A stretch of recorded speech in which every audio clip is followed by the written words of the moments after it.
कल हम कह रहे थे कैसे सभी हस्तिनापुर वासी गंगा के तट पर पहुंचे और दिवंगत आत्माओं के लिए तर्पण किया। उन्होंने श्री कृष्ण भी साथ में थे। उनको सांत्वना दी जा रही थी क्योंकि उनके अपने निजी कई सगे संबंधी अब नहीं रहे तो वो शोक कर रहे थे। तो श्री कृष्ण वहाँ भी हल्का सा प्रवचन दिए हैं। ऐसे अर्जुन जब शोक कर रहे थे वहाँ कुरुक्षेत्र में तो पर भगवद गीता का उपदेश सुनाए। तो यहाँ पर भी गंगा के तट पर भी भगवान ने सांत्वना के वचन कहे हैं।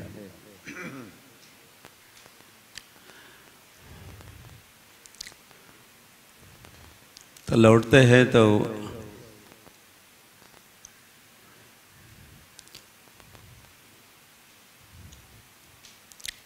द्रोणाचार्य का पुत्र अश्वत्थामा ने पुनः अपना शस्त्र अस्त्र चलाया और उसका लक्ष्य था परीक्षित महाराज, जो उस समय कहाँ थे? उत्तरा के गर्भ में ही थे। कि महाभारत का युद्ध जब चल रहा था तो उत्तरा गर्भवती थी और उनके पति देव अभिमन्यु का वध हो चुका था। और इसी अश्वत्थामा ने द्रौपदी के 5 पुत्रों का भी वध, जब वे पुत्र रात्रि के समय कैंप में टेंटों में जब सोए थे उसका वध किया और उनके सिर दुर्योधन को पुरस्कार के रूप में देना चाहता था। लेकिन दुर्योधन ने भी बात पसंद नहीं की।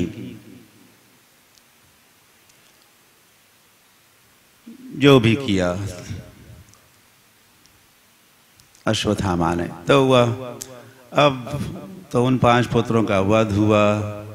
अब पांडवों का एक ही वंशज शेष था और वे थे परीक्षित। अब उनका नाम नहीं था, अब कुछ नाम नहीं था, गर्भ में ही थे। तो वह अश्वत्थामा जो उनके पिता का जो वध हुआ, द्रोणाचार्य उनका बदला लेना चाहता था। तो जब अश्वत्थामा ने अपना ब्रह्मास्त्र छोड़ा, पाही पाही महाबाहो करने लगता है। अर्जुन ने भी एक समय प्रार्थना की थी रक्षा के लिए। उन्होंने भी कहा था पाही पाही महाबाहो भक्तानाम अभयंकर। भक्तों को, अपने भक्तों को अभयंकर, अभय बनाने वाले, हे प्रभु। और आप हो भी कैसे? महाबाहु। उन्होंने नहीं कहा कि हे मुरलीधर। तो मुरली का वहां कुछ काम नहीं है, वह काम किसका है? बल का, सामर्थ्य का। तो ऐसा ही स्मरण और निवेदन किए हैं, महाबाहो।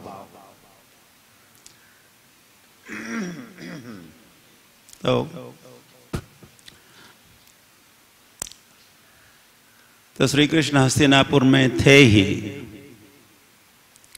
तो तुरंत ही जैसे ही प्रार्थना हुई, उत्तरा ने प्रार्थना की, तो भगवान भागे दौड़े आए।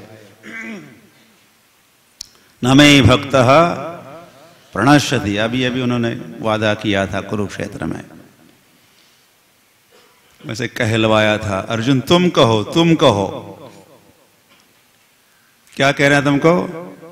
न मे भक्तः, मेरे भक्त का कभी नाश नहीं हो सकता, मैं जो रखवाला हूं।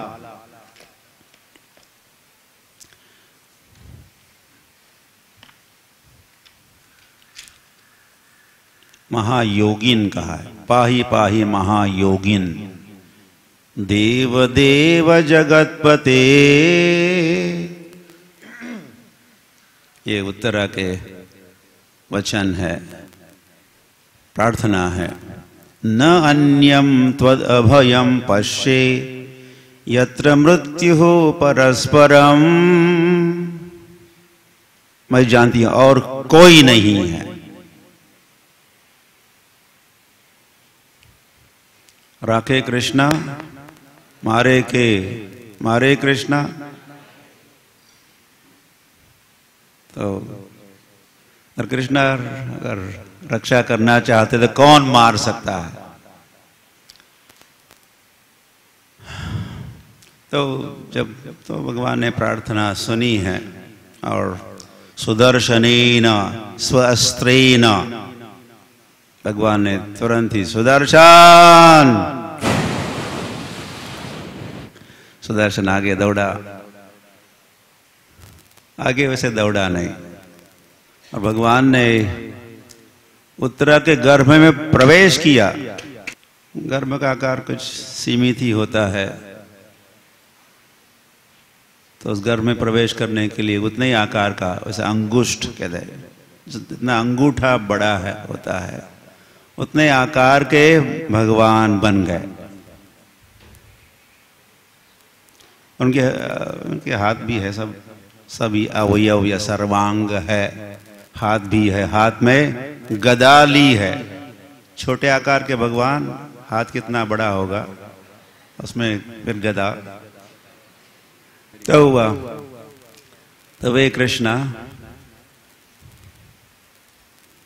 फिर रखवाली करने लगे, किए। चौकीदार घूमता है ना राउंड एंड राउंड अपने मालिक की प्रॉपर्टी की रक्षा के लिए, तो वैसे ही श्री कृष्ण, छोटे सूक्ष्म श्री कृष्ण कहो, अभी विष्णु रूप में गर्भ में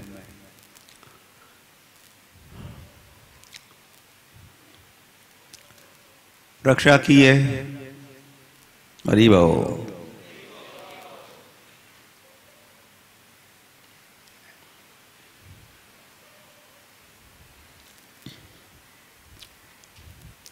विष्णु ने रक्षा की परीक्षित महाराज की, इसीलिए परीक्षित का एक नाम हुआ विष्णु रात।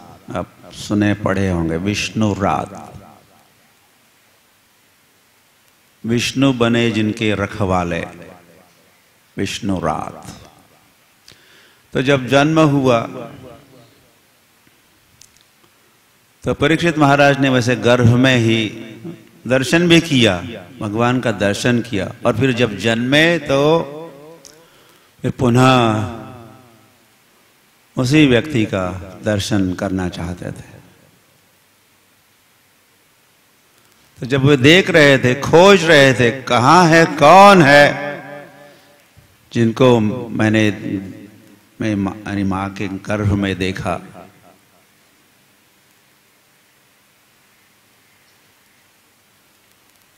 तो ये ऐसे नहीं थे, ऐसे नहीं थे, ऐसे नहीं, इतने गोरे नहीं थे, काले सावले थे, ऐसे थे, वैसे थे। काला वस्त्र नहीं पहने थे, पीतांबर पहने थे। तो एक एक सौंदर्य का स्मरण करते हुए जब वे देखते ना, ये नेति नॉट दिस, ये भी नहीं है, ये भी नहीं है, ये भी नहीं है, दिस वन, जब दोबारा देखे होंगे। तो इस प्रकार वे परीक्षा कर रहे थे, परीक्षा, हर व्यक्ति की परीक्षा। क्या ये व्यक्ति है जिसका मैंने देखा था? क्या ये है? ये भी नहीं, ये है, ये भी नहीं, इसमें से कोई नहीं है। ये है भगवान, भगवान को मैंने देखा। तो उन्होंने परीक्षा की, तो बन गए फिर परीक्षित हो गए, परीक्षित।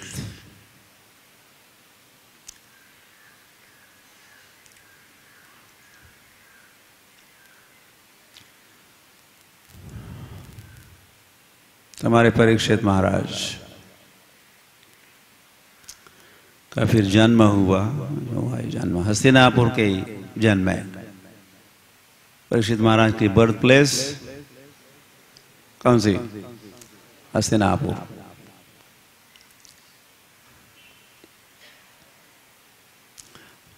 वैसे वे तब कृष्ण नहीं थे, वैसे ये तुरंत रक्षा हुई, फिर गर्भ में रहे कुछ समय के लिए।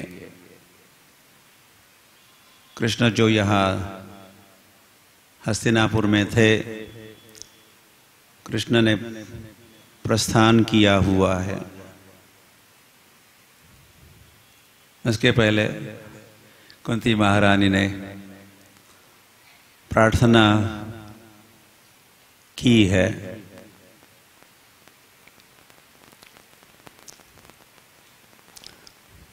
अब प्रार्थना हुई, बहुत सुंदर सुंदर प्रार्थना है, मधुर प्रार्थना है, सार गर्भित प्रार्थना है। नमः पंकज नाभाय,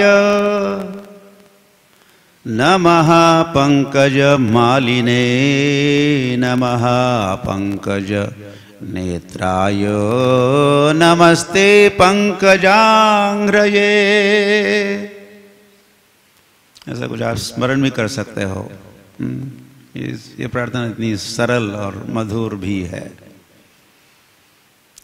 और कृष्ण के सौंदर्य का हूबहूब वर्णन भी करती है यह प्रार्थना।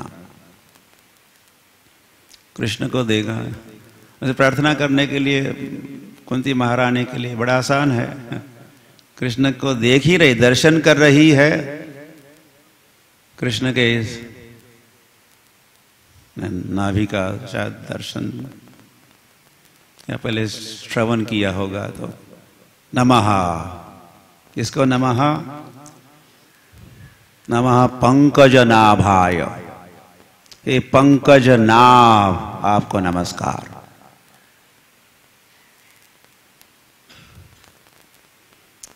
भगवान के नाभि से ही तो नाल और फिर कमल भी उत्पन्न होता है। भगवान का नाभि क्षेत्र वैसे गहरा है, डीप नेवो, ऐसा अंग्रेजी में। भगवान के नाभि में गहराई है,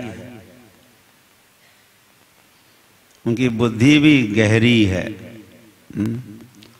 और उनका गंभीर मेघनाद, गंभीर,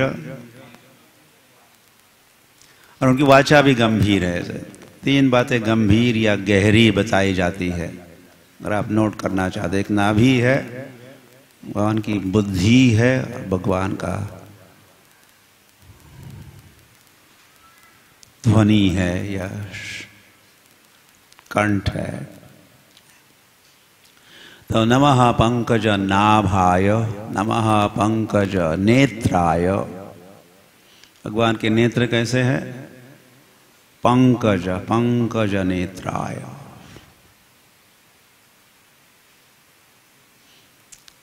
कमल के पुष्प खिला हुआ कमल का पुष्प और प्रफुल्लित, फुली ब्लूम्ड। ये भी कहते कि और राधा कृष्ण जब एक दूसरों को देखते हैं तो देखने के लिए अपनी आंखों को अधिक खोलते हैं, तो उनकी आंखें प्रफुल्लित।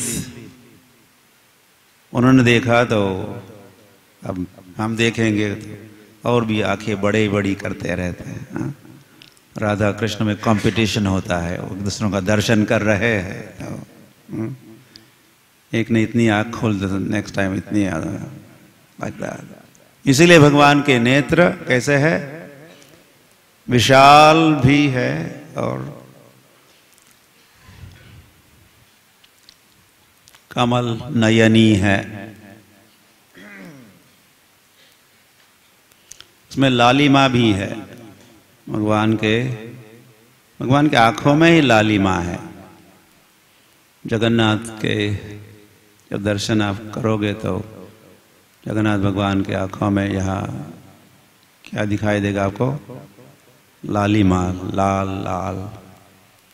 क्रोध से लाल नहीं, हमारी भी आंखें लाल हो जाती है। हाँ, जब हम गुस्सा करते, क्रोधित होते हैं तो हमारी आंखें लाल हो जाती है, लेकिन भगवान के आंखों में जो लालिमा है ये भगवान की करुणा है। करुणा भगवान के कारुण्य के कारण भगवान के आंखों में लालिमा है। जैसे कमल का पुष्प भी लाल होता है और भी कुछ रंग का होता है, लेकिन अधिकतर लाल, तो भगवान की आंखों में लालिमा है। तो और कोमल भी है,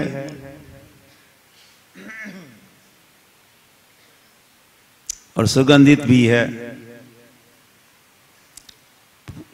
पुष्प सुगंधित होते हैं, कमल का पुष्प भी सुगंधित होता है। तो भगवान का अंग सर्वांग भी कैसा है, सुगंधित है। यह सारे संसार के सारे सुगंध का स्रोत भगवान है। पृथ्व्याम गंधो, पृथ्वी में जो गंध है मैं हूं, भगवान कहते। नमः पंकज मालिने, और माला पहने हैं भगवान, उस समय पहने होंगे पंक, या यहाँ कहा है पंकज मालिने, पंकज कमल की पुष्पों की माला पहने हैं। तो वैसे प्रार्थना हुई है। नीपमालकम कदा द्रक्ष्यामि नंदस्य बालकम नीपमालकम। और एक भक्त ने प्रार्थना की, मैं नंद का बालक, जो लसत तिलक भालक, जिसके भाल पर कस्तूरी तिलकम है, उनका मैं दर्शन करना चाहता हूँ। और जिस बालक ने गले में कदम के पुष्पों की माला पहनी हुई, कदम के पुष्प की माला भी बहुत पसंद करते हैं। कदम के पुष्पों का जो रंग होता है वो रंग राधा रानी के अंग जैसा ही होता है। तो इसीलिए भी कदम के पुष्पों की माला, वैजयंती च माला, और कृष्ण वृंदावन में वैजयंती माला पहनते हैं, अलग अलग पुष्पों की माला, 5 अलग अलग भिन्न भिन्न 5 प्रकार के पुष्प, उनके रंग भी अलग अलग है। उससे जो माला बनाई जाती है, जब भगवान पहनते तो घुटनों तक पहुंचती है माला, उस माला को कहते हैं वैजयंती माला। और भगवान भगवान माला भी भक्ति रसामृत सिंधु में रूप गोस्वामी को पता है कैसे कैसे माला पहनते, तो वे कहते कि भगवान एक माला ऐसे पहनते हैं, कभी कभी माला को ऐसा भी पहनते हैं ताकि मुरली बजाने के लिए आसान, और कभी कभी माला को अपने सिर पर भी धारण करते हैं। तो 3 प्रकार से मालाओं को या माला को धारण करते हैं। तो नमः पंकज मालिने नमस्ते पंकजांघ्रे, और उनके कमल भी कैसे है, चरण कमल है भगवान, चरण कमल ही भगवान, चरण कमल।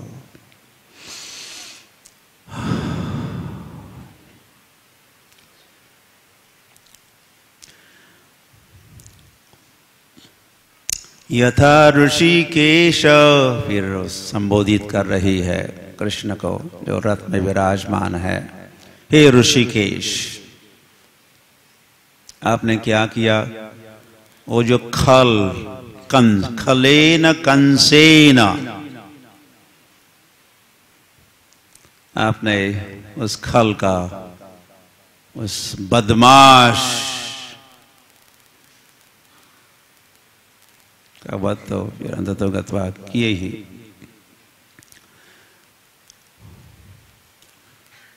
और वसुदेव देवकी की आप रक्षा किए।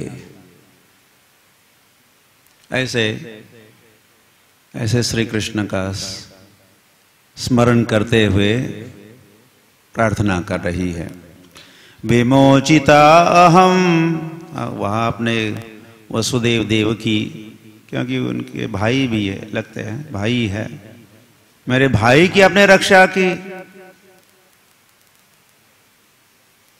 देवकी की भी रक्षा की आपने, और आप विमोचिता अहम सह आत्मजा विभो, हे विभू, हे वैभव संपन्न, मेरी और मेरे पुत्रों की आपने रक्षा की। मुहुर विपद गणात, पुनः पुनः आप मेरी और मेरे पुत्रों की, 5 पांडवों की रक्षा सदैव करते आए हो।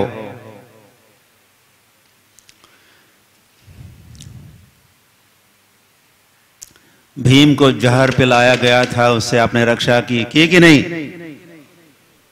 एक एक कब कब रक्षा की, तो उसका स्मरण करती हुई कह रहे, असत सभायाम, असत सभा, शायद वो इंद्रप्रस्थ की असत सभा, जिस सभा में द्रौपदी का वस्त्रहरण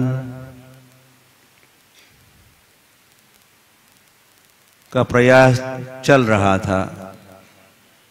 हे कृष्ण, हे गोविंद, जैसे ही कहा द्रौपदी ने पुकारा आपको, तो आप पहुंच गए, खाली हाथ नहीं, साड़ी लेके। तो दुशासन, दुर्योधन, दु मतलब अच्छा नहीं, खराब, दुर्योधन, दुशासन, दुशीला, शायद उनकी एक बहन भी थी,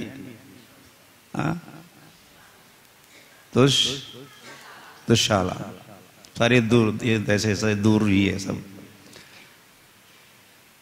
तो भगवान, वहां भी आप रक्षा किए।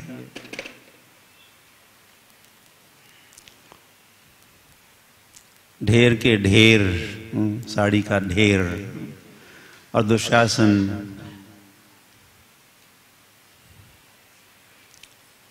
या वस्त्र हरण करते करते पसीने पसीने हो गया। और अनलिमिटेड साड़ी, कितनी अनलिमिटेड साड़ी, नॉर्मली कुछ 10 फीट लंबी है तो ये साड़ी तो उसका कोई अनलिमिटेड। कृष्ण ही अनंत है, तो उनकी साड़ी भी, सप्लाई की साड़ी भी अनंत, एक बिग पहाड़ बन गया, साड़ी का पहाड़।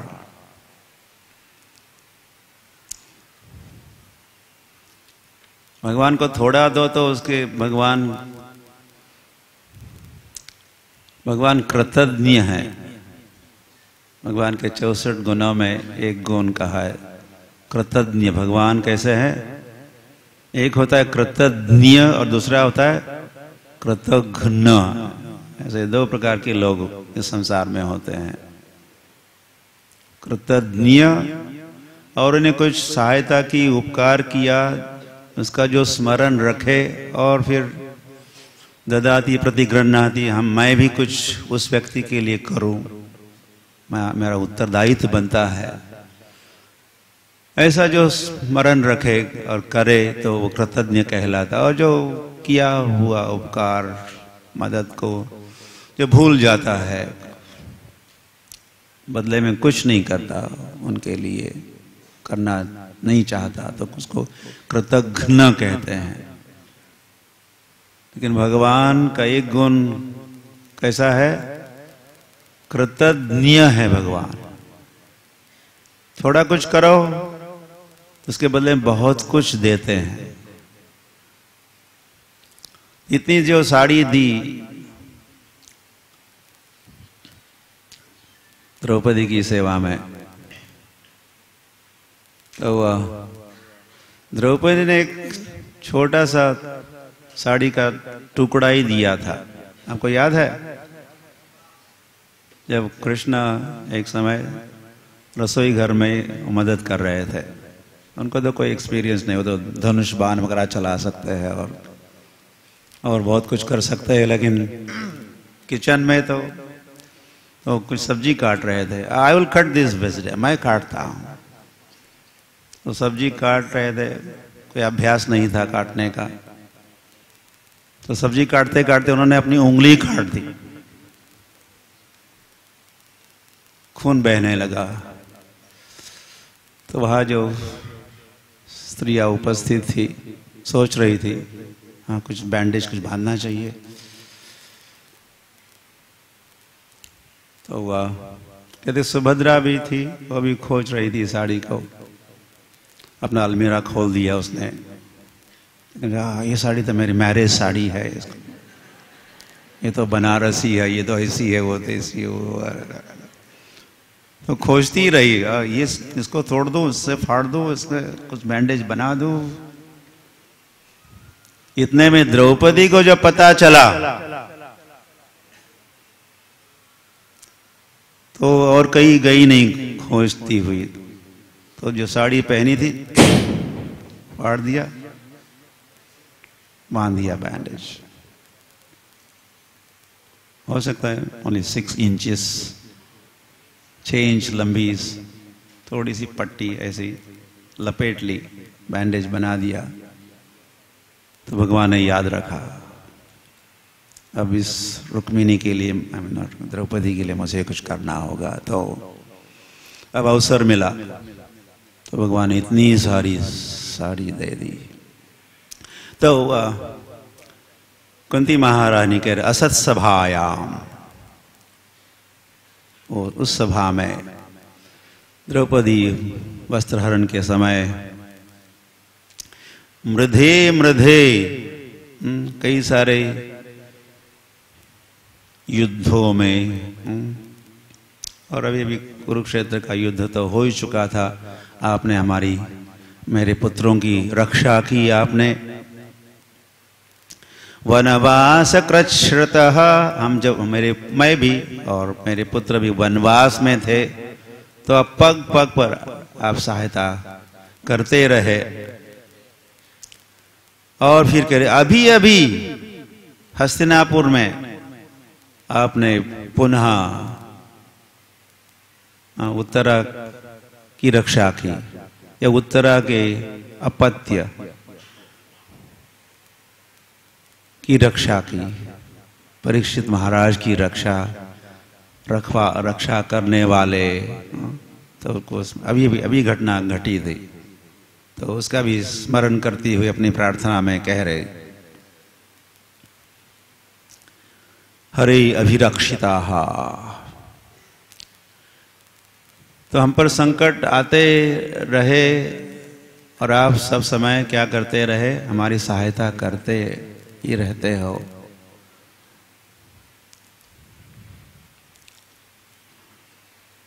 तो कुंती महारानी नहीं कह रहे कि हमारे संकट मत आने दो, कह रहे विपदाः सन्तु ते शाश्वत। ऐसे एक विचित्र अद्वितीय प्रार्थना है कुंती महारानी की।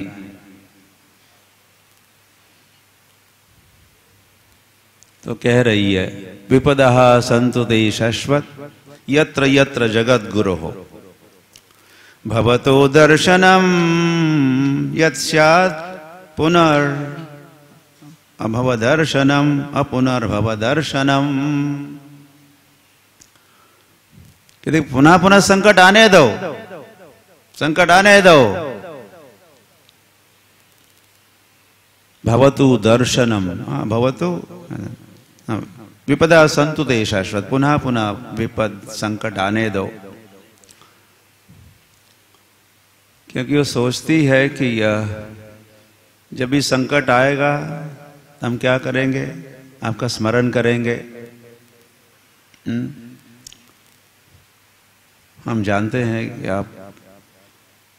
आपके अलावा और कोई सहायता नहीं कर सकता।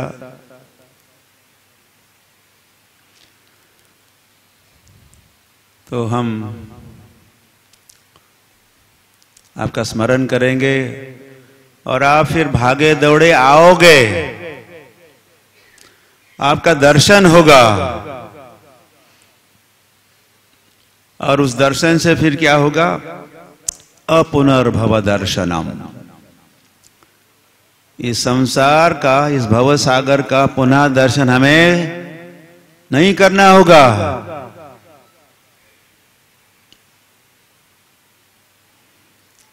तो विपदाः सन्तु ते शाश्वत, संकट आने दो।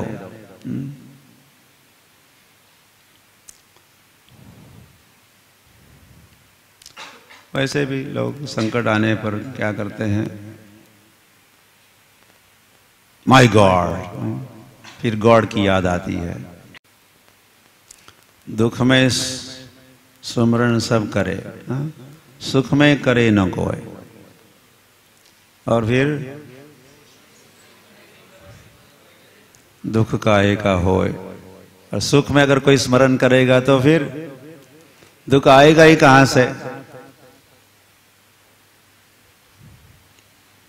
तो हरि हरि। और आगे की प्रार्थना में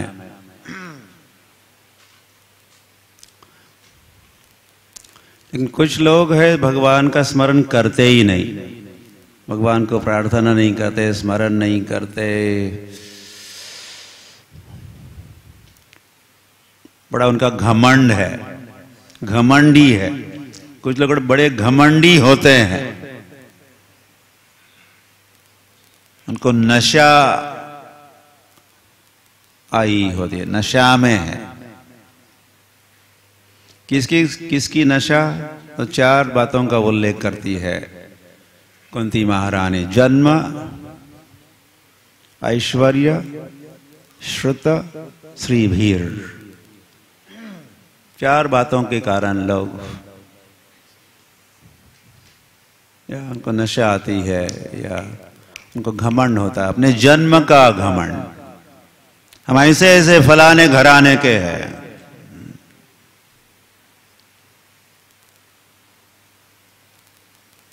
हम अमीर परिवार के हैं, वो भी आगे आएगा ऐसा अमीर परिवार।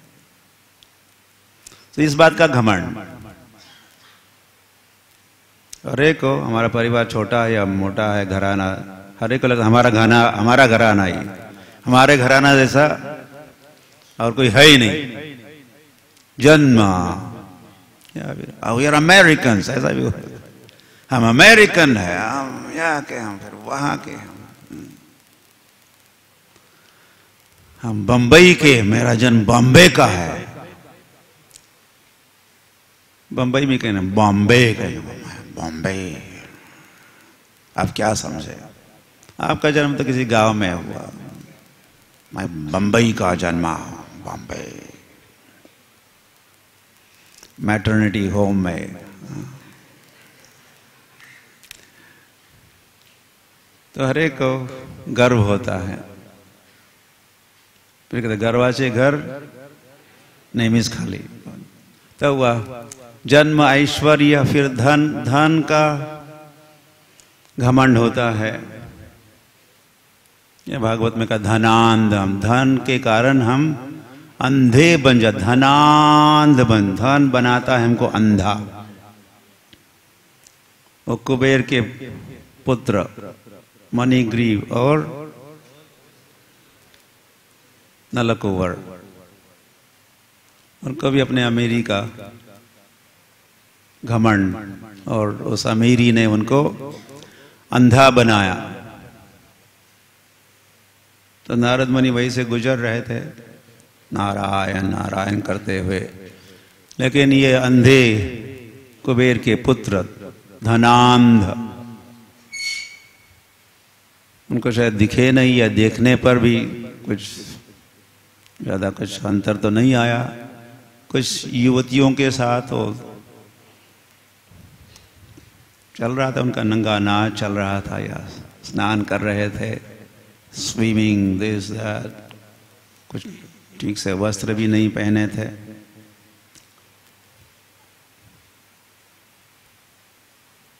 तो हुआ या तो घमंड, नारद मुनि ने शाप दिया, बन जाओ, तुम नंगा रहना पसंद करते हो,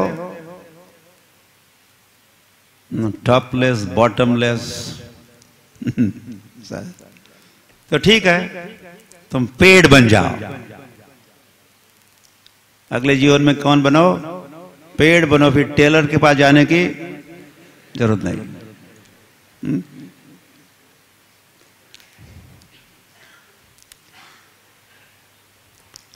तो क्षमा याचना की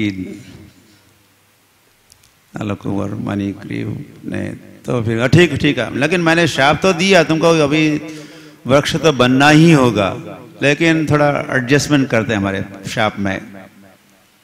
तो तुम बनोगे वृक्ष, कहाँ के वृक्ष बनोगे? गोकुल के वृक्ष बनोगे। नंद महाराज के कोर्टयार्ड में, नंद महाराज के आंगन के वृक्ष बनोगे।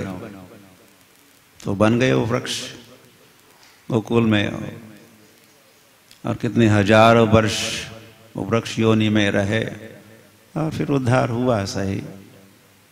तो शाप भी मिला, या फिर शाप या उनके लिए तो वरदान भी बन गया। तो जन्म ऐश्वर्य श्रुत, मतलब हमारी विद्या, अविद्या भरे, भजी बलिया ऐसे संसार भीतरे, और भूलिया रही ले तुम्हें अविद्या भरे। भक्ति विनोद ठाकुर कहते हैं, तुमने कहा था ना, तुमने कहा था ना, भजीबो, अमी भजीबो, मैं भजन करूंगा, मैं भजन करूंगा, बस प्रभु इस एक बार, जस्ट वन मोर, एक बार। जब गर्भ में बालक होता है तो इतना कष्ट, वहां इतना कष्ट, तो भगवान से प्रार्थना करने लगता है, बस इस एक समय मेरी रक्षा करो, से मुक्त करो, राहत दिलाओ इस कष्ट से। तो इस वक्त मैं क्या करूंगा? आपका भजन करूंगा। तो ऐसा तुमने वादा तो किया था, लेकिन तुमने जन्म लिया और फिर क्या हुआ? अविद्या से पुनः भर गए। अविद्या, भवबंधन और मम्मी मम्मी कहते कहते ममता ममता, मामा ममता, मामा से ममता, तो मम्मी, वहां से शुरुआत होती है, मम्मी मम्मी। तो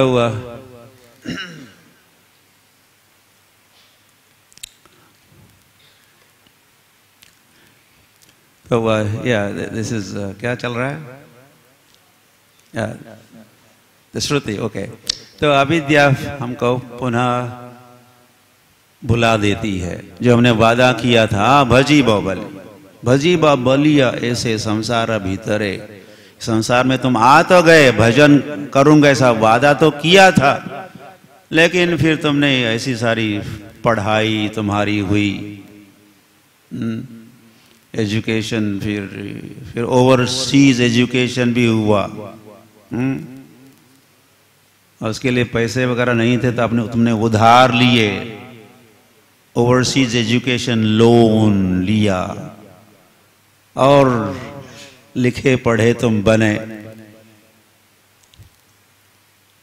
और अविद्या का अर्जन किया, तुम भूल गए, या उस विद्या का तुमको घमंड हुआ। अब मैं इतना,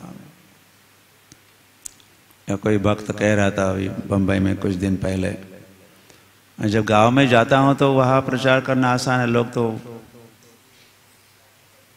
सुनते हैं, आते हैं सत्संग में, लेकिन बम्बई में बहुत लिखे पढ़े लोग हैं। हमने कहा कि लिखे पढ़े होना तो अच्छा है फिर, लेकिन यहाँ के लिखे पढ़े इतने लिखे पढ़े हैं, और उस लिखाई पढ़ाई से इतना घमंड है उनको कि वो सत्संग में नहीं आते, भक्ति वृक्ष प्रोग्राम में नहीं आते, मंदिर में नहीं आते, उनके अपने विद्या का गर्व है, या तथाकथित विद्या या अविद्या ने उनको अंधा बनाया, या घमंडी बनाया, और फिर जन्म ऐश्वर्य श्रुत श्री, मतलब सौंदर्य भी है, तो लोग अपने सौंदर्य के कारण miss India, miss this, miss that, miss her एक को अपने सौंदर्य का कम अधिक मात्रा में घमंड होता ही है।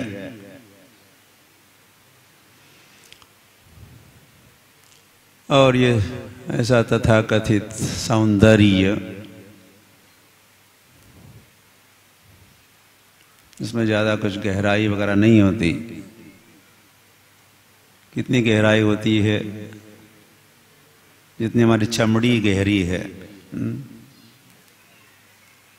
खाल उतार दो, चमड़ी उतार दो, तो फिर आप सेल्फी खींचोगे।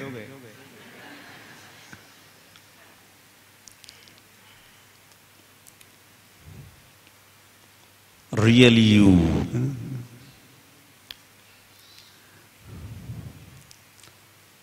तो केवल चमड़ी के कारण, इस चमड़ी योग, चमड़ी उस प्रकार चमड़ी, सफेद चमड़ी, चमकीली चमड़ी, या सुकुमार सॉफ्ट चमड़ी, या किसी के भैंस जैसी चमड़ी, नो दिस इज, इसी से बद्ध जीव को घमंड, या बद्ध जीव फिर ऐसे सौंदर्य से भी आकृष्ट होता है, और सर्वांग सुंदर भगवान को भूल जाता है, ऐसा कुंती महारानी कह रहे। तो ये 4 बातों का उन्होंने उल्लेख किया है, मदह अपमान, और इसीलिए फिर वो आपकी ओर नहीं आती, ऐसे लोग नहीं आते, आपका नाम नहीं लेते। लेकिन आपका नाम कौन ले सकते हैं? अकिंचन गोचरम, जो अकिंचन है, जो निष्किंचन है, निष्किंचन, जिनके पास भौतिक दृष्टि से कुछ भी नहीं है, या जो निष्काम है, निष्किंचन है, ऐसे ऐसे भक्त, ऐसे लोग आपकी ओर भागे दौड़े आते हैं। अमी तो कंगाल, फिर स्वीकार में, अमी तो कंगाल, मैं तो कंगाल हूं। अच्छा है, मैं कंगाल हूं। कृष्ण कृष्ण बलि धाई तब पाछे पाछे, मैं कंगाल हूं, मेरे पास कुछ भी नहीं है, मैं निष्किंचन, कुछ भी नहीं है। निष्किंचन वित्ताय, भगवान जिनके पास कुछ भी नहीं है, उनकी संपत्ति बन जाते हैं भगवान। जिनके पास कुछ भी नहीं है और कुछ भी नहीं है उसमें वे प्रसन्न है, तो उनकी संपत्ति बन जाते। अकंच निष्किंचन वित्ताय नमः, निष्किंचन वित्ताय।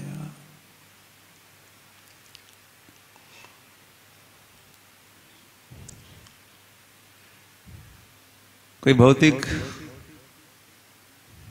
वस्तु की मांग नहीं करते।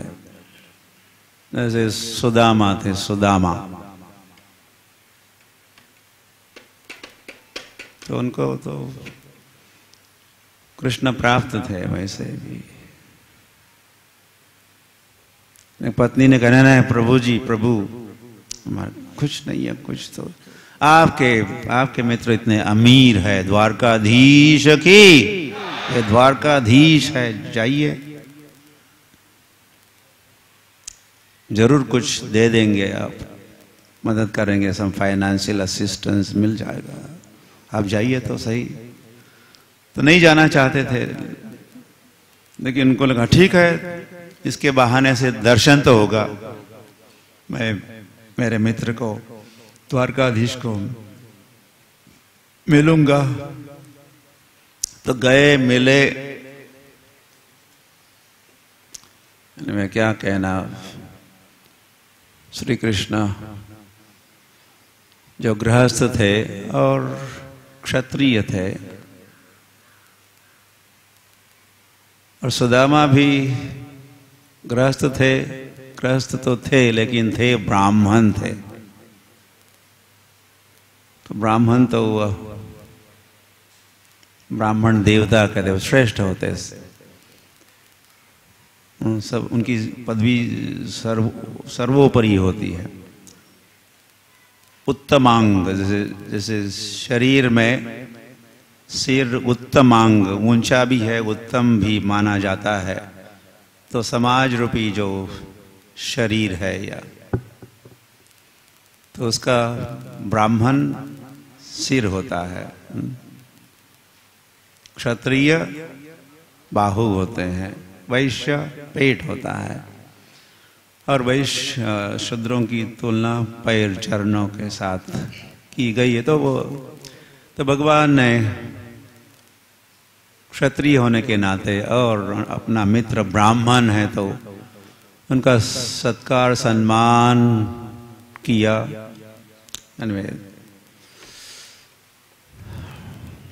पूजा अर्चना भी हुई। नमो ब्रह्मण्य देवाय गो ब्राह्मण हिताय च जगत हिताय कृष्णाय गोविंदाय नमो नमः। तो भगवान ने उस ब्राह्मण देवता की आराधना की।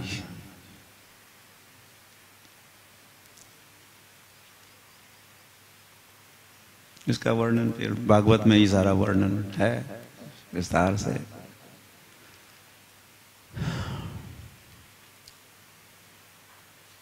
कुछ भेंट लाए हो? तो सुदामा भेंट लाए तो थे, लेकिन उस महल में, हाँ, द्वारकाधीश के महल का क्या वैभव, हाँ? तो उस परिस्थिति में सुदामा भेंट लाई तो थी, तो उसको तो मैं तो तुच्छ भेंट लाया हूं। क्या लाए थे? मराठी में कहते सुदामा चे पोहे, सुदामा गांठ बांध के ऐसा छिपा के रखे थे। कहाँ है? कुछ भेंट तो लाए होंगे तुम। नहीं नहीं कुछ नहीं लाया। नहीं हो गया था। तो कृष्ण समझ गए थे, उन्होंने जबरदस्ती उसको लिया भी, खोल भी दिया, छोटी सी पोटली, और ग्रहण किए। पत्रम पुष्पम फलम तोयम यो में भक्त्या, तो भक्ति पूर्वक लाए थे। भक्त की ओर से भेंट थी वो, तो वह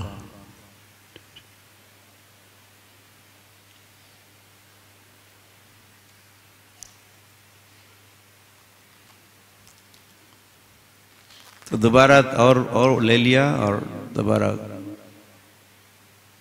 और खाना चाहते थे, ग्रहण करना चाहते थे। तो इतने में नहीं, आपने जो भी खाया थोड़ा सा, उसके बदले में आप कुछ बदला चुकाओ। ये बड़ा मूल्यवान भेंट है, बहुत कीमत है इसकी।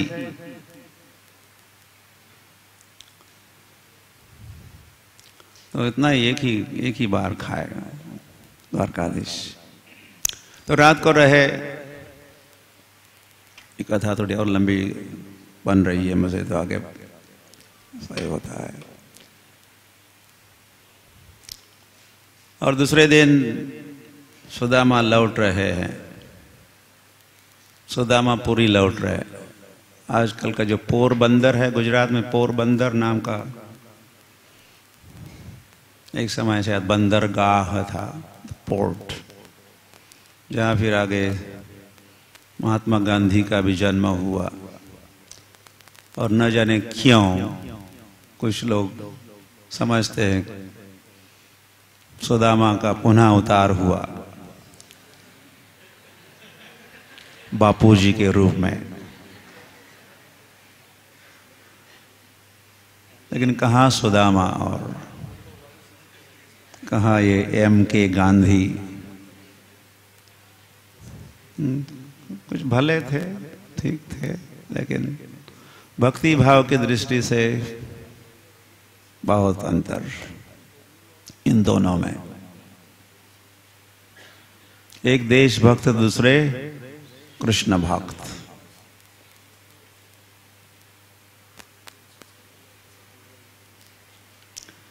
तो तो जब लौट रहे थे पोरबंदर या सुदामापुरी की ओर, तो रास्ते में उनको याद आया,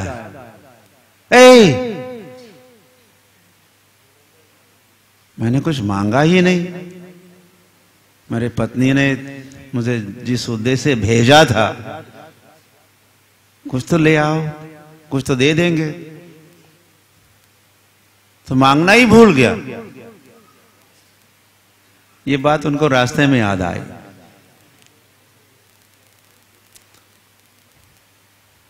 तो फिर ज्यादा दूर तो नहीं गए थे द्वारका से, तो चले लौटते हैं, मैं लौटता हूं। ऐसा नहीं हुआ, लौटे नहीं, अपने गांव की ओर ही जाते रहे। और जाते जाते ऐसे सोच रहे थे, शाबाश, गुड बॉय, अच्छा किया तुमने। ये सुदामा, तुमने कुछ मांगा नहीं, ये अच्छा किया।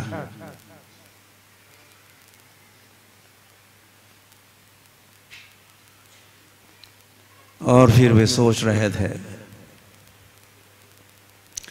मैंने मांगा भी नहीं और उन्होंने दिया भी नहीं।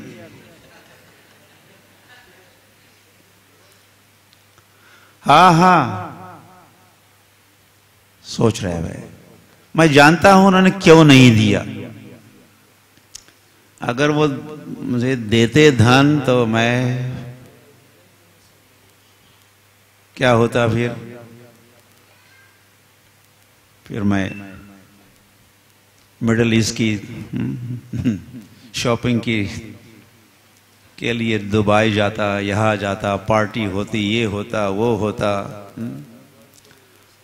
अस्तिल सितेतर नास्तिल भूते, मराठी में कहावत है। आपके पास कुछ दाना पानी है, शीत है, कोई धन है, धन दौलत है, तो कई सारे आपके मित्र बनते हैं।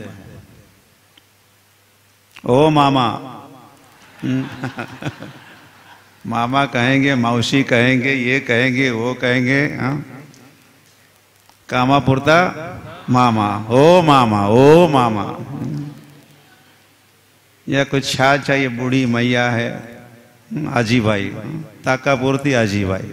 छाछ चाहिए तो बूढ़ी माँ को, ओ माँ मैया, ओ बूढ़ी मैया। कुछ छाछ चाहिए तो इस संसार में ऐसे लोग होते हैं, कामापुरता मामा, ताकापुरती आजी भाई वाले। तिल गुड़ गया गोड़ बोला,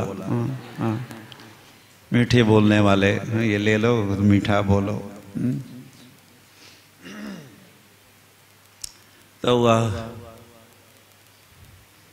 तो सुदामा की ऐसी सोच थी, अगर वे देते तो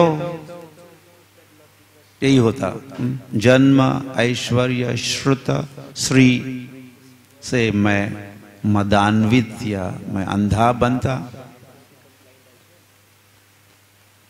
मुझे घमंड होता, इसीलिए दिया नहीं। अच्छा किया, बहुत बढ़िया। तो ये है निष्किंचन, निष्किंचन। नमो निष्किंचन वित्ताय। तो भगवान उनकी संपत्ति बन जाते जो निष्किंचन है, कुछ भी नहीं होने में, उसमें भी वो आत्मारामस्य मुनयो, जो आत्माराम है, आत्मा में, जैसे सुखदेव गोस्वामी थे, वे निष्किंचन थे, आत्माराम थे। आत्माराम मतलब आत्मा में आराम, आत्मा में ही आराम। आत्मा वही सच्चिदानंद है, आनंद का स्वरूप है। स्वरूप से ही हम आनंद से पूर्ण है।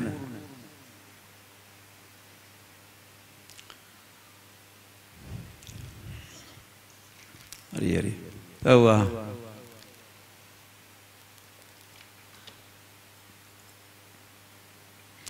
तो ये प्रार्थना और भी बहुत सारी सुंदर प्रार्थना है। कभी कभी इस पूरे 7 दिन की कथा हमारे राधा गोविंद महाराज वगैरह और भी कुछ कथाकार भक्त 7 दिवस केवल कुंती महारानी की प्रार्थना पर ही 7 दिवस कथा होती।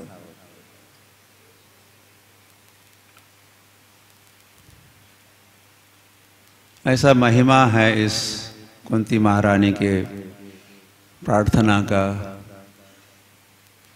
ऐसा गांभीर्य है, सार गर्भित है ये प्रार्थना, तत्व और सिद्धांतों से पूर्ण है ये प्रार्थना, और भक्ति युक्त है ये प्रार्थना। जो प्रार्थना सुन के वह तो भगवान सामने थे और प्रार्थना कर रही है। जैसे हम मंदिर में विग्रह के समक्ष प्रार्थना करते हैं, तो यहाँ तो साक्षात सच्चिदानंद विग्रह श्री कृष्ण उपस्थित थे और कुंती महारानी प्रार्थना सुना रही है और श्री कृष्ण सुन भी रहे थे, प्रसन्न हुए, हरि हरि प्रसन्न हुए।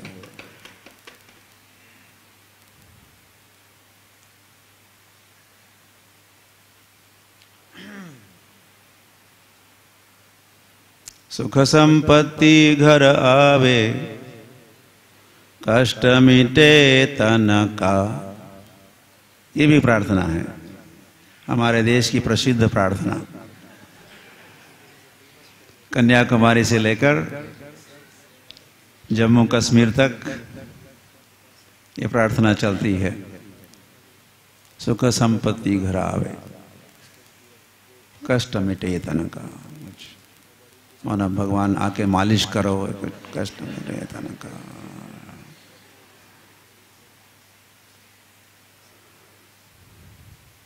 हम मांगते रहते, मांगते रहते, मांगते रहते।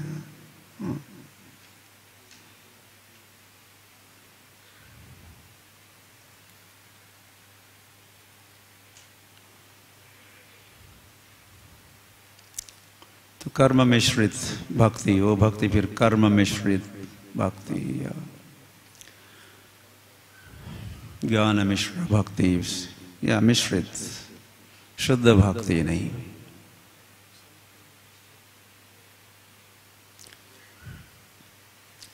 तो वह फिर युधिष्ठिर महाराज भी आए, वही थे ही। तो उनके चेहरे की ओर देख के भी कृष्ण जो द्वारका जाने के लिए तैयार थे, उनको दया आई। शोक से वे व्याकुल थे युधिष्ठिर महाराज।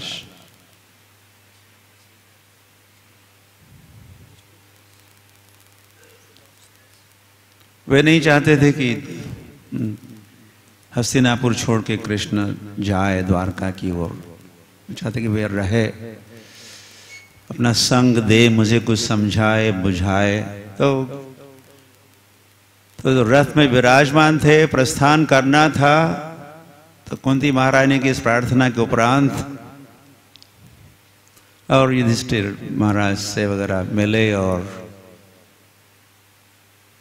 तो कृष्ण समझे कि नहीं ये जाने का समय नहीं, मुझे नहीं जाना चाहिए। तो कृष्ण वहाँ रह गए, हस्तिनापुर में रह गए, मतलब ये बगल वाले नगर में,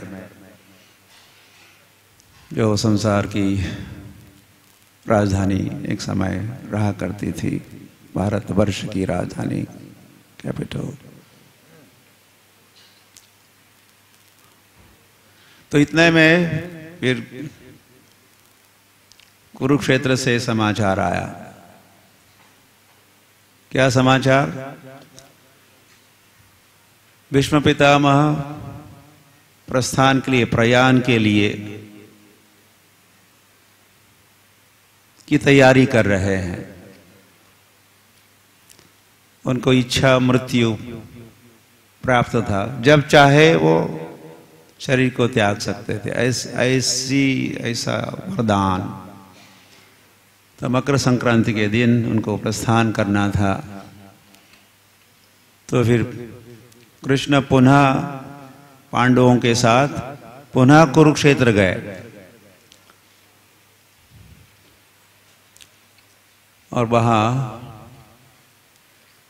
भीष्म पितामह का प्रवचन हुआ। वे संबोधित कर रहे थे वैसे युधिष्ठिर महाराज को। तो कृष्ण के स्वयं के उपदेश, सांत्वना के वचनों से युधिष्ठिर महाराज का वे शोक से मुक्त नहीं हुए।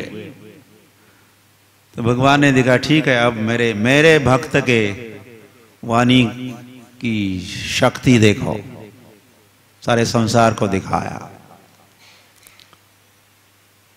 तो जिस कुरुक्षेत्र में उन्होंने अर्जुन को तो शोक से मुक्त किया, नानुसूचन्ति पंडितः। अरे तुम पंडित जैसे बात तो कर रहे हो। अर्जुन ने जो भी बात किया भगवत गीता के पहले अध्याय में, द्वितीय अध्याय के प्रारंभ में पंडित जैसी बात कर रहे हो, लेकिन ये सब शोक कर रहे हो, तुम कैसे हो पंडित। तो भगवान ने फिर उपदेश किया, मामेकम शरणम व्रज अहम त्वाम सर्व पापेभ्यो मोक्षयिष्यामि मा शुचः। डरना नहीं, शोक मत करो, डरो नहीं। तो फिर अर्जुन बन गए, नीडर बन गए, लीडर बने, नीडर बने, मोह माया से मुक्त हुए। करिष्ये वचनम तव कहा, अर्जुन ने क्या कहा, करिष्ये वचनम तव, आपके आदेश का पालन के लिए मैं आई एम रेडी। वो युद्ध का पहला ही दिन था वो, और 18 दिन युद्ध होना था। तो पहले दिन गीता का उपदेश सुन के अर्जुन को नष्टो मोहा, अर्जुन ने कहा नष्टो, मेरा मोह नष्ट हुआ। गत संदेह, कोई संदेह नहीं रहा। स्थितोस्मि, अब मैं स्थित हो गया, स्थिर हो गया। करिष्ये वचनम तव। तो अर्जुन को तो मोह माया भ्रम से मुक्त करने में कृष्ण तो समर्थ हुए थे, लेकिन युधिष्ठिर महाराज की मोह माया और शोक से मुक्त कृष्ण नहीं कर पाए स्वयं। तो उन्होंने उनको पुनः युधिष्ठिर महाराज को ले गए, चलो लौटते हैं, हम कुरुक्षेत्र लौटते हैं। और यह प्रवचन होगा, किसका प्रवचन होगा, भीष्म पितामह का प्रवचन होगा, तुम सुनो। हम सभी सुनेंगे। वैसे पुनः बहुत बड़ी सभा वहां एकत्रित हुई कुरुक्षेत्र में। पहले युद्ध के लिए जितने लोग वहां पहुंचे थे, बहुत सारे सैनिक थे, राजा थे, लेकिन अब की सभा में पुनः देवर्षि, राजर्षि, महर्षि वहां भी पहुंचे। जो पता चला कि सेम थिंग, परीक्षित महाराज अब नहीं रहेंगे, 7 दिन में वो देह त्यागेंगे। ये समाचार जब मिला तो यहाँ जैसे पहुंचे थे लोग, श्रोतागण, तो अब भीष्म पितामह का प्रवचन होने जा रहा है और वे प्राण त्यागने वाले हैं। ये समाचार संसार भर में फैल गया, तो सारा संसार वहां पहुंच गया। लंबी चौड़ी सूची बताइए कौन कौन, ये आए, वे आए। और फिर ग्रैंडफादर भीष्म, उनका आसन क्या कौन सा है, शरशैया, बाणों की शैया।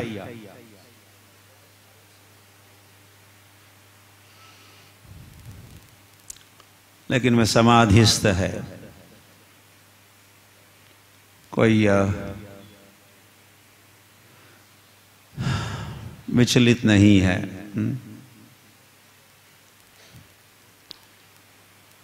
कभी कभी हमको थोड़ा इंजेक्शन के समय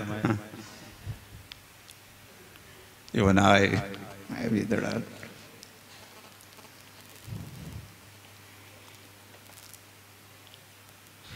हम सोचते रहते हैं अभी ये कुछ होने वाला है, सुई घुसेगी। और तो इसमें कितने सारे बाण घुसे हुए थे उनके शरीर में, उसी में लेटे हुए थे।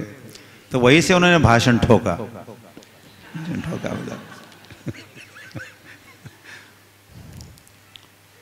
वहीं से उन्होंने सीधे पुनः बैठे नहीं, आसन में होकर बैठे नहीं, ऐसे उसी स्थिति में सब बहुत समाज, बहुत बड़ी धर्म सभा को संबोधित किए। भीष्म पितामह। और इस वक्त लक्ष्य था युधिष्ठिर महाराज को लक्ष्य बनाते हुए वो सुना रहे थे और सभी और भी उसी से लाभान्वित होने वाले थे। कृष्ण जब प्रवचन सुनाए कुरुक्षेत्र में, केवल अर्जुन के लिए था और अर्जुन ही सुन रहा था। वैसे वह एक पेड़ था, कहते हैं, सेनयोर उभयोर मध्य रथम स्थापयमेच्युत, जहाँ रथ को स्थापित किया था, जहाँ कृष्ण अर्जुन का संवाद हुआ, अर्जुन सुन रहे थे और साथ में एक पेड़ भी था और वो पेड़ आज भी है। उस पेड़ ने वो कथा सुनी, उपदेश सुना, गीता सुनी, तो वो अक्षय वट बन गया, वो वट वृक्ष भी अमर हो गया। आप जाके देख सकते हो, हमने कई बार जाके देखा है। आप में से किसी ने देखा? वो पेड़ आज भी है। तो एक अर्जुन सुन रहे थे, उस वृक्ष ने सुना और वैसे वो कृष्ण अर्जुन का संवाद हस्तिनापुर तक पहुंच रहा था। हस्तिनापुर में धृतराष्ट्र को सुना रहे थे संजय। संजय उवाच, और भगवत गीता का प्रारंभ कैसे होता है? धृतराष्ट्र उवाच, धृतराष्ट्र ने कहा या पूछा, धर्म क्षेत्रे कुरुक्षेत्रे समवेता युयुत्सवः मामकः पांडवाश्चैव किम कुर्वत संजय। धृतराष्ट्र उवाच, धृतराष्ट्र ने कहा, किसको कहा? संजय, हे संजय कहो। तो कृष्ण अर्जुन जो संवाद हो रहा था उसको संजय सुन रहे थे। संजय सुन रहे थे और धृतराष्ट्र को सुना रहे थे। तो वो संदेश, वो आकाशवाणी या कृष्ण अर्जुन की दिव्य वाणी हस्तिनापुर तक पहुंच रही थी। ऐसा, और केवल दूरभाष भाषण ही नहीं सुन सकते थे वो संजय, वहां का दृश्य को देख भी सकते थे। दूरदर्शन भी चल रहा था, टेलीविजन और ऑडियो वीडियो सब, ऑडियो विजुअल चल रहा था। और वैसे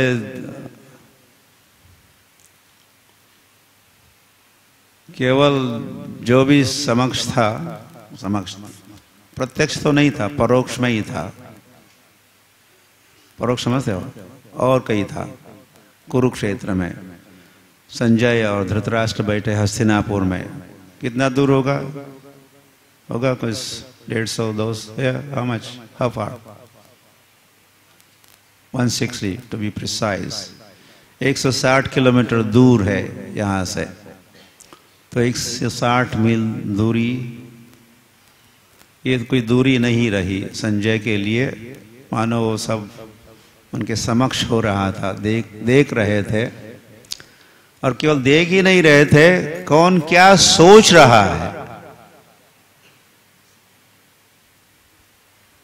इसको भी जान रहे थे, संजय जान रहे थे।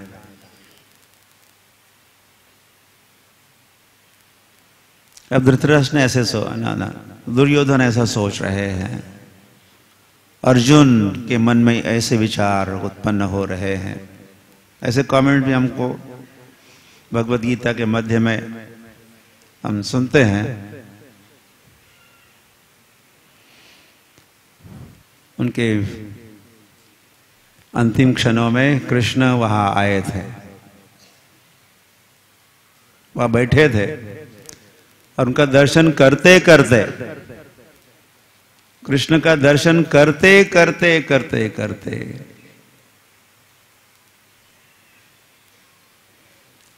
भीष्म पितामह ने प्रस्थान किया।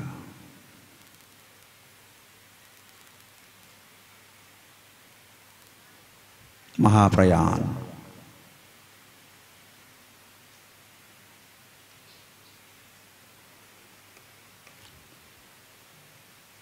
या जैसे हरिदास ठाकुर, नामाचार्य श्रील हरिदास ठाकुर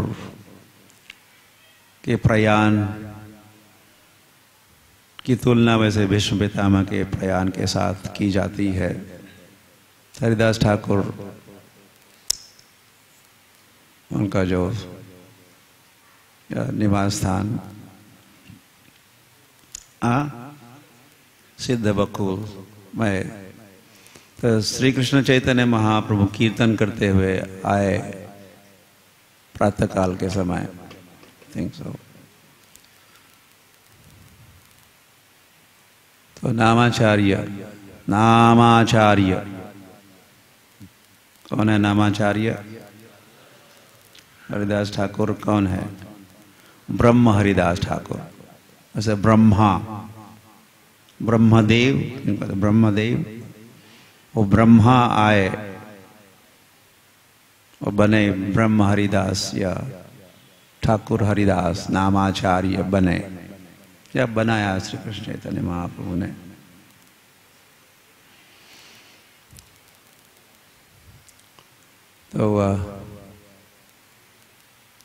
तो श्री कृष्ण चैतन्य महाप्रभु, तीन बातें हो रही थी। चैतन्य महाप्रभु के मुखमंडल का या चरण कमलों का वे दर्शन भी कर रहे थे, हरिदास ठाकुर दर्शन कर रहे थे। वैसे चरण को स्पर्श भी था, चरण अपने हाथों में धारण किए हैं, आंखों से चैतन्य महाप्रभु के मुखमंडल का दर्शन कर रहे थे। और अंत में उन्होंने क्या कहा? श्री कृष्ण चैतन्य कहते हुए ये लास्ट वर्ड्स उनके मुख से निकले। क्या कहे? श्री कृष्ण चैतन्य। स्पर्श भी था, चैतन्य महाप्रभु के अंग का स्पर्श, दर्शन भी, और मुख से श्री कृष्ण चैतन्य कहे और प्रस्थान किए।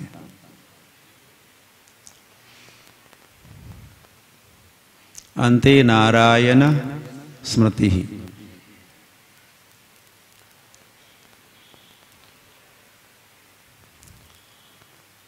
तो परीक्षित महाराज जब शुकताल, जहां आप इसको शुकताल करें, यहाँ आके जब बैठ गए तो जो लोग आए थे,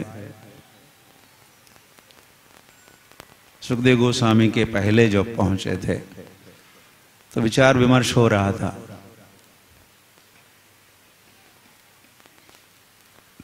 क्या करना चाहिए, क्या करना चाहिए,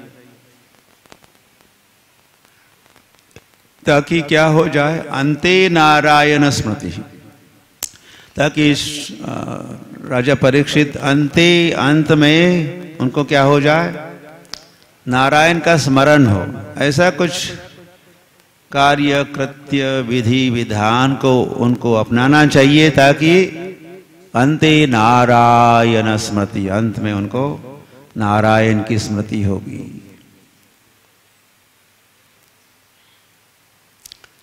तो वह फिर निर्धारित हुआ, श्रीमद् भागवत का श्रवण करेंगे तो इससे क्या होगा? अंते नारायण स्मृति। श्रीमद् भागवत का लक्ष्य, जीवन का भी लक्ष्य, श्रीमद् भागवत श्रवण का लक्ष्य क्या? अंते नारायण स्मृति।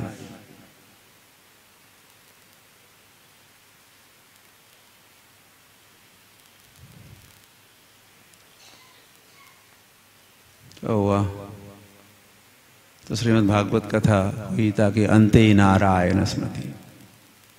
यम यम वापि स्मरण भावम त्यजंती अंते कलेवरम तम तम एव कौन्तेय सदा तद्भाव भाविता। कृष्ण कहे गीता में, मृत्यु के समय जो भी आप स्मरण करोगे उसी के अनुसार हमारा भविष्य।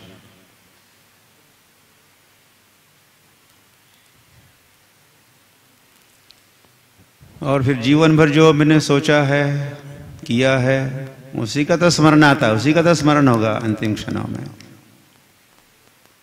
वही हुआ होगा। एक व्यक्ति मरने जा रहा था। कहाँ जा रहा था? मरने कहीं जा नहीं रहा था, जा भी था, वही मरना था उसको। तो हुआ तो परिवार के सब सगे संबंधी, सब उनके पुत्र वगैरह आ गए। तो अब देख रहे थे जिस स्थिति में उनके पिताश्री थे, उनके पुत्रों के, देख रहे थे अभी कुछ ही सांस ले सकेंगे। तो पिताजी से कह रहे, पिताजी, फादर। तो परिवार शायद उनका शिव जी के भक्त थे। तो बेटे कहने लगे, पिताजी, भोला कहो, भोलेनाथ, भोला तो कहो।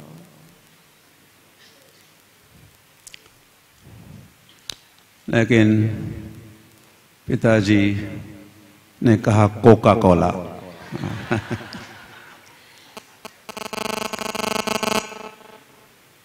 और फिर गए कोका कोला लोका जा गए। तो ऐसे होता है। और फिर गजब की बात, और सारे बेटे गए हरिद्वार, हमारे एक भक्तों का ये, उन्होंने पता लगवाया। तो वहाँ कई सारी लॉरी भर के कोका कोला की बोतलों से लॉरी भरी थी, गंगा के तट पर ही। गंगा तेरा पानी अमृत, तो अमृत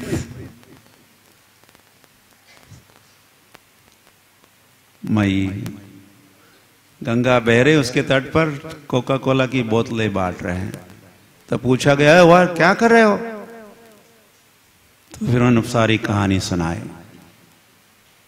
हमारे पिता के लास्ट विल, अंतिम इच्छा क्या? Coca Cola.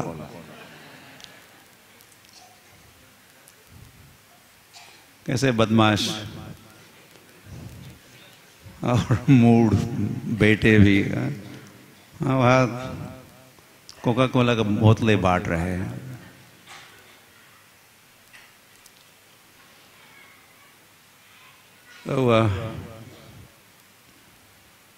तो अन्य स्मृतियों को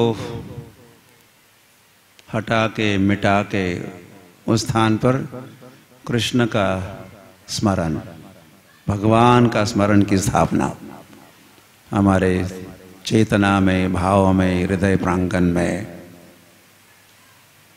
नहीं तो फिर दूसरा एक टाइम है, स्टॉप क्या, कितना समय? 9:30। तो हुआ। और एक बूढ़ा था,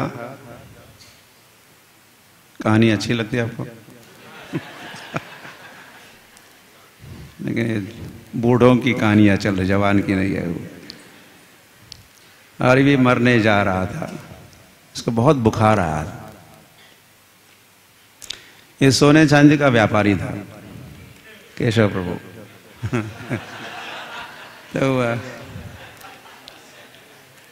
तो डॉक्टर आ गए और टेम्परेचर लिया। ये लेटे लेटे आपस में बातचीत सुनी, तो डॉक्टर ने टेम्परेचर लिया और 105 चल रहा। तो इस बूढ़े ने जब 105 जो सुना तो कहने, बेच दो।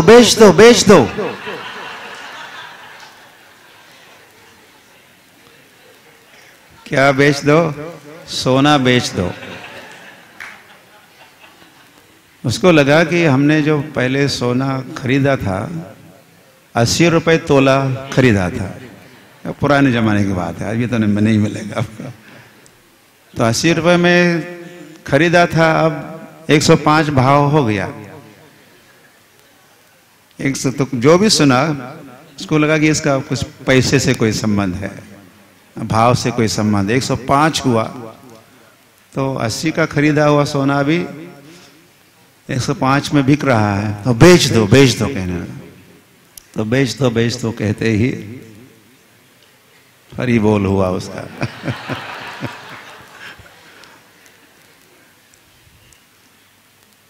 तो इस प्रकार के भाव और विचार और क्या क्या सब जन्म जन्मांतर के ऐसे चिपके हुए विचार हमारे, जिससे हम बद्ध होते हैं और जिससे विवश होके हम फिर हमारे सारे कार्यकलाप चलते हैं इस संसार भर में। तो उसमें परिवर्तन करना है तो फिर ये भागवत कथा औषधि है या उपाय है।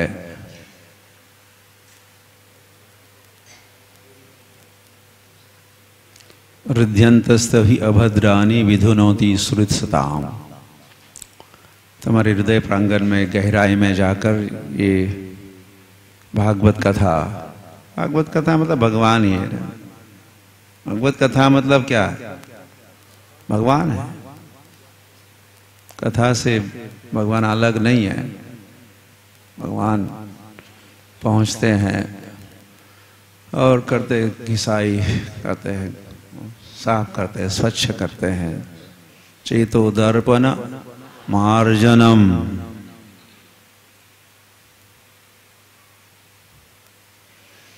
और वहां करते हैं स्थापना, धर्म संस्थापनार्थाय। हमारे भावों में धर्म की स्थापना, हमारे विचारों में धर्म की स्थापना। लॉज ऑफ द लॉर्ड को धर्म प्रभुपाद का, भगवान के नियम। तो भगवत गीता भागवतम ये सारे नियमों से भरे हुए हैं। इसकी स्थापना धर्म स्थापना से धर्मो रक्षति रक्षिता हम कहते रहते हैं। हमारी रक्षा धर्म कर सकता है। धर्मो रक्षति रक्षिता। धर्म की रक्षा हम करेंगे तो धर्म हमारी रक्षा करेगा।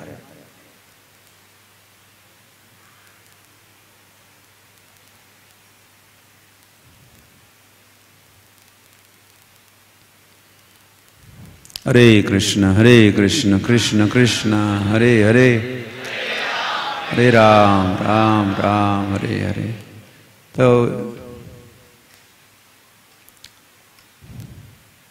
धर्म की बात चल रही तो फिर अधर्म भी है। तो इसी हस्तिनापुर में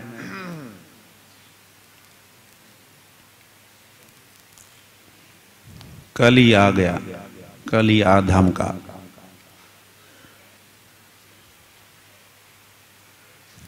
एक राजा का भेष पहनकर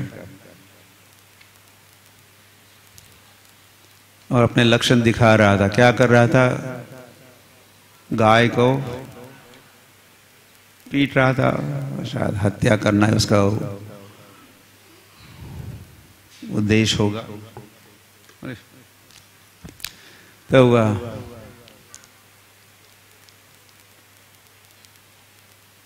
मैंने हत्या की। एक अभी विवाद हुआ मुझसे, उद्देश्य तो नहीं था, लेकिन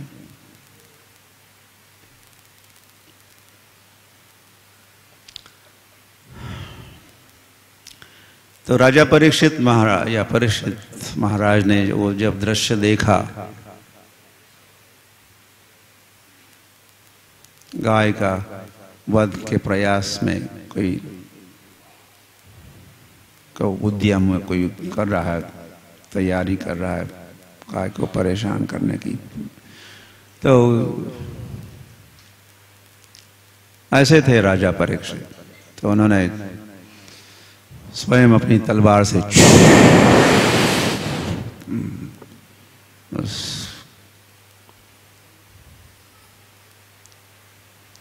वो कली था, कली का खंड खंड टुकड़े टुकड़े करना चाहते राजा परीक्षित महाराज के। ऐसे राजा परीक्षित इसी स्कंद में राजा परीक्षित जब जन्मे तो कैसा उत्सव मनाया, महोत्सव मनाया, जन्मोत्सव, और कैसा दान धर्म हुआ, गाय दान में दी, ये हुआ वो हुआ। और फिर ब्राह्मण आए, कुंडली पढ़े, तो बता रहे थे ये बालक ऐसा होगा, राजा शिबी जैसा शरण वत्सल होगा।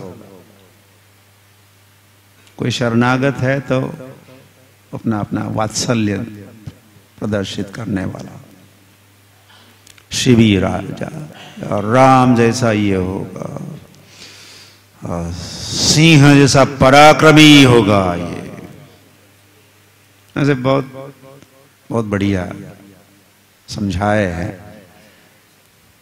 भविष्यवाणी हुई ये बालक क्या क्या करेगा। ये बालक भक्ति वेदांत 108 मंदिरों का निर्माण करेगा,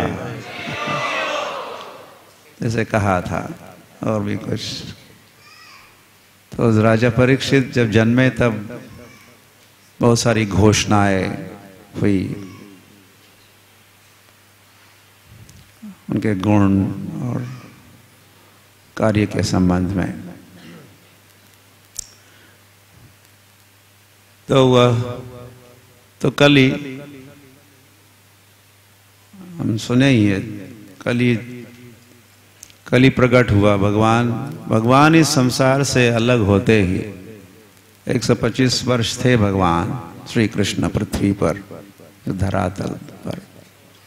और यदा मुकुंदो भगवान क्षाम त्यक्त्वा स्वपदम गतः, जिस दिन भगवान क्षाम त्यक्त्वा इस पृथ्वी को फिर छोड़े, जहाँ जाते जाते थे कई सारे स्थान, वो छोड़कर भगवान अपने स्वधाम लौटे। तद्दीनाथ कलिराया था, उसी दिन से कली आया। और कली क्या करेगा?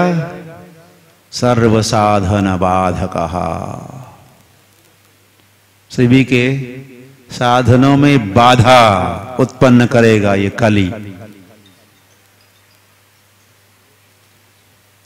तो वही कली आ गया, मूर्तिमान बना, मूर्तिमंत कली। तो राजा परीक्षित उसका वध या हत्या टुकड़े टुकड़े करना चाह रहे थे, लेकिन उस बेचारे ने वो शरण में आया।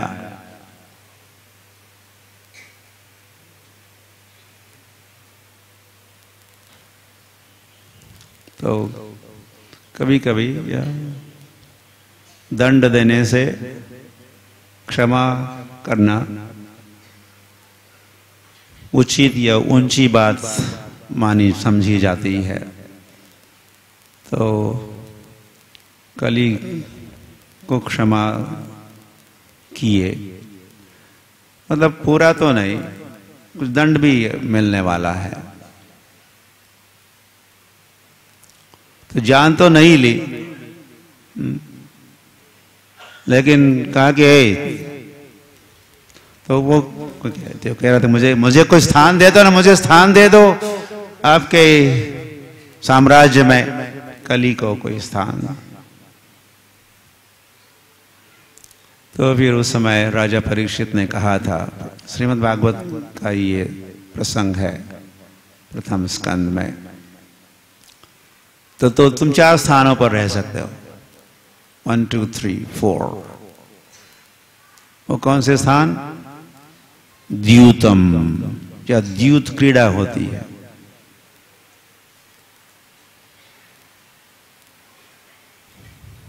पत्ते वगैरह खेलते हैं, वो भी उसी का पार्ट है। गैम्बलिंग कई प्रकार से होता है। सट्टा, सट्टा कहते हैं, मटका कि झटका कि फटका, तो हुआ। तो द्यूतम, जहाँ ये गैम्बलिंग जुगार खेले जाते हैं वहां तुम रहो। द्यूतम पानम, जहाँ पान होता है कई प्रकार का, मद्यपान, चाय पान भी, यस।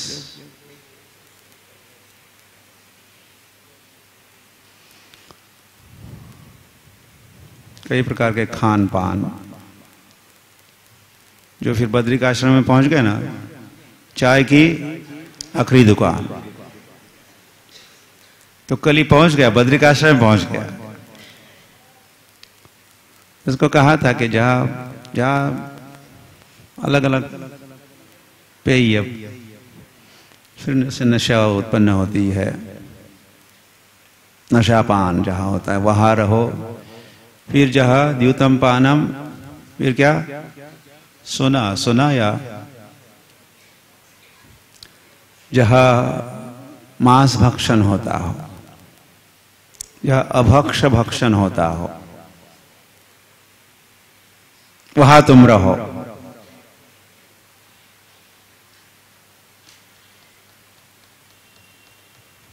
अभी तो हम कहीं जा रहे थे, हम बेलगांव जा रहे थे, तो वहां एक उत्सव हो रहा था। पता है उस उत्सव का नाम? मटनोत्सव। मटनोत्सव। और आजकल क्या मटन भाकरी चल रही है। पहले झुनका भाकर, पिटल भाकर, महाराष्ट्र के लोग समझेंगे आप, भाकरी नहीं समझोगे। भाकरी दे दो, भाकरी दे दो। हम पदयात्री जब महाराष्ट्र पहुंचे तो कोई विदेश के भक्त, फिर उनको भाकरी नहीं कहने आता था, बकरी दे दो, बकरी।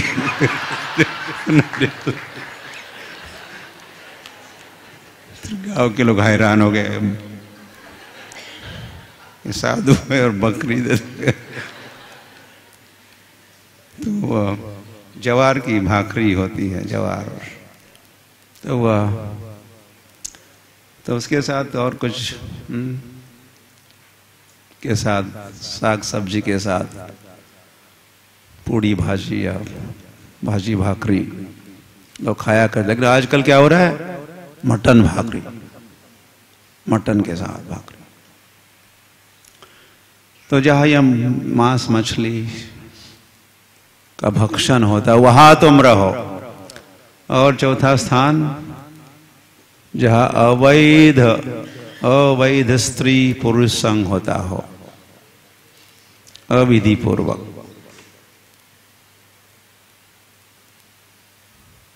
वहां तुम रहो। और फिर इतना, ये 4 नाम लिए, 4 स्थानों के नाम लिए, और फिर कहा यत्र अधर्मा चतुर्विधा, जहां 4 प्रकार के अधार्मिक कृत्य होते हैं वहां तुम रहो। तो एक धर्म और दूसरा अधर्म, तो ये अधर्म।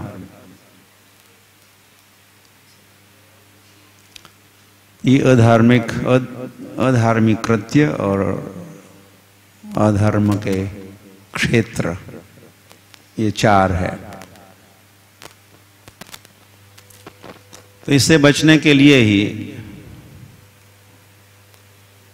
अंतर्राष्ट्रीय श्री कृष्ण भावनामृत संघ की, ये शायद एक संघ है, और भी कुछ हो सकते हैं, जिस संघ या संगठन में हम कली से दूर रहते हैं, कली को स्थान नहीं देते। तो श्रील प्रभुपाद अपने इस आंदोलन में 4 नियम कहे आपको। फिर ये आ गया विधि और निषेध, या यम नियम आसन, प्राणायाम, प्रत्याहार, ध्यान, धारणा, समाधि, अष्टांग योग होता है ना, अष्टांग, अष्ट अंग होते हैं उसके। तो पहले 2 अंग या शुरुआत के 2 अंग कौन से हैं? यम, नियम, डूज एंड डोंट्स, विधि और निषेध। तो हम कहते मोटा मोटी हमारी विधि है हरे कृष्ण कृष्ण कृष्ण हरे हरे, हरे राम। और निषेध क्या है? ये 4 नियम। मांस भक्षण नहीं करना, नशापान नहीं करना, परस्त्री पुरुष संग नहीं करना और जुआ नहीं खेलना, ये 4 नियम। तो प्रभुपाद ने ये 4 नियम भी दिए। यम, नियम या विधि निषेध, जिसका आधार भागवतम है। ये 4 नियमों का आधार हुआ।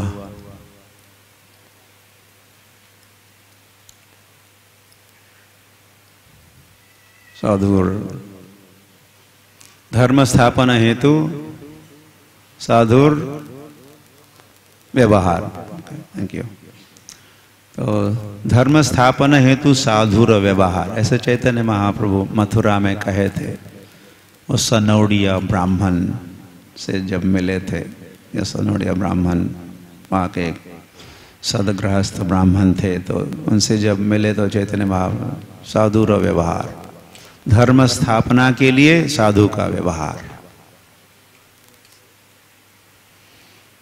तो हमारे हरे कृष्ण आंदोलन के साधु, साध्वी, स्त्री पुरुष, इंक्लूडिंग कोई ब्रह्मचारी, गृहस्थ, सभी मिलके हम क्या कर रहे हैं या क्या करना है? हमें धर्म की स्थापना करनी है, धर्म की स्थापना करनी है। जारे देखो त्यारे कहो, सभी को कहे, सभी को कहे ऐसा करो। हमारा ज्ञा गुरु हैया तारई देश, मेरा आदेश है आप सबको। चैतन्य महाप्रभु से कुर्म ब्राह्मण से कहे, लेकिन संबोधित तो लक्ष्य तो सभी को बनाए थे। तो हुआ, तो हम जो धर्म स्थापना के लिए निकले हैं, तो धर्म की स्थापना तब होगी जब हम इन अधार्मिक कृत्यों से बचेंगे। मांस भक्षण नहीं करेंगे तो क्या होगा? दया, दया नाम के धर्म की स्थापना होगी। दया धर्म का मूल है, जिसे बुद्ध देव भी सिखाए। दया नाम का धर्म, फिर ओके ठीक है, चार धर्म के नाम है या स्तंभ है, तो दया एक है। तो मांस भक्षण नहीं करने से, मांस भक्षण किया तो हो गए हम अधार्मिक हो गए, यत्र अधर्मा चतुर्विधा। लेकिन मांस भक्षण नहीं किया तो हमने दया नाम के धर्म की स्थापना की। हमने नशापान नहीं किया तो फिर दूसरा धर्म तपस्या, दया तपस्या, तपस्या नाम का धर्म है। परस्त्री पुरुष गमन, अवैध स्त्री संग नहीं किया तो फिर हमने क्या किया? तीसरा धर्म है, कौन सा? पवित्रता, पावित्र्य, पवित्रता, ये तीसरा धर्म का स्तंभ है, आधार है, उसकी हमने स्थापना की। और चौथा है जुगार खेलना या झूठ बोलना। सजन रे झूठ मत बोलो। हाथी है ना घोड़ा है, वहाँ पदयात्रा करते हुए जाना है। सजन रे झूठ मत बोलो। तो ये तो झूठ नहीं बोला, या मतलब जुगार जब खेलते हैं तो मतलब सब झूठ मूठ ही होता है सारा, या मनोधर्म होता है। तो हमने जुगार नहीं खेला, तो फिर चौथा जो धर्म का चौथा धर्म है या धर्म का स्तंभ है, आधार है, लक्षण है कहिए, जो है सत्य, सत्य की स्थापना। तो इन 4 नियमों का पालन करते हुए हम कली को दूर रखते हैं और क्या, दया, तपस्या, पवित्रता और सत्य, इन 4 धर्मों की स्थापना करते हैं।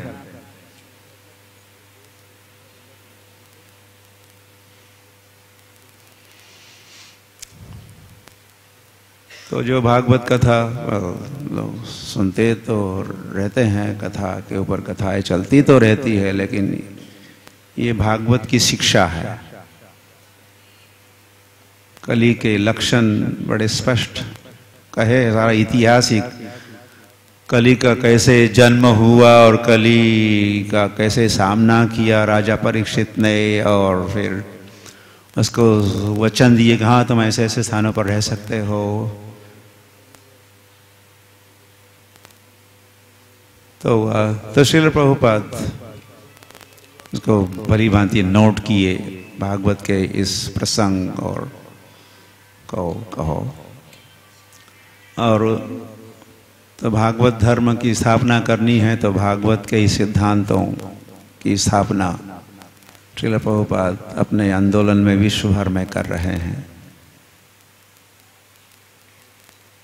तो कलिकाले धर्म हरि नाम संकीर्तन, हरे कृष्ण कृष्ण कृष्ण हरे हरे, हरे राम, और साथ ही साथ ये 4 धर्म की स्थापना।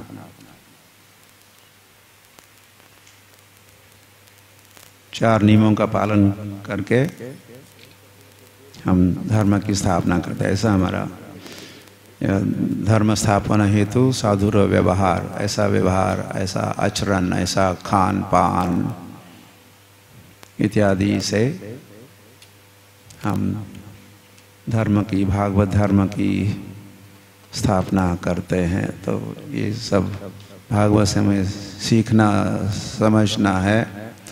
और फिर जब मैदान में उतरेंगे अपने अपने, तो वहाँ पर क्या करना है, इन सिद्धांतों की, इस धर्म की स्थापना करनी है, जिसका नाम कृष्ण भावना है।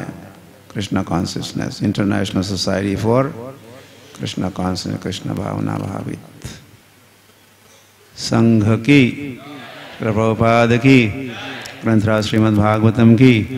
गौर प्रेमानंदे।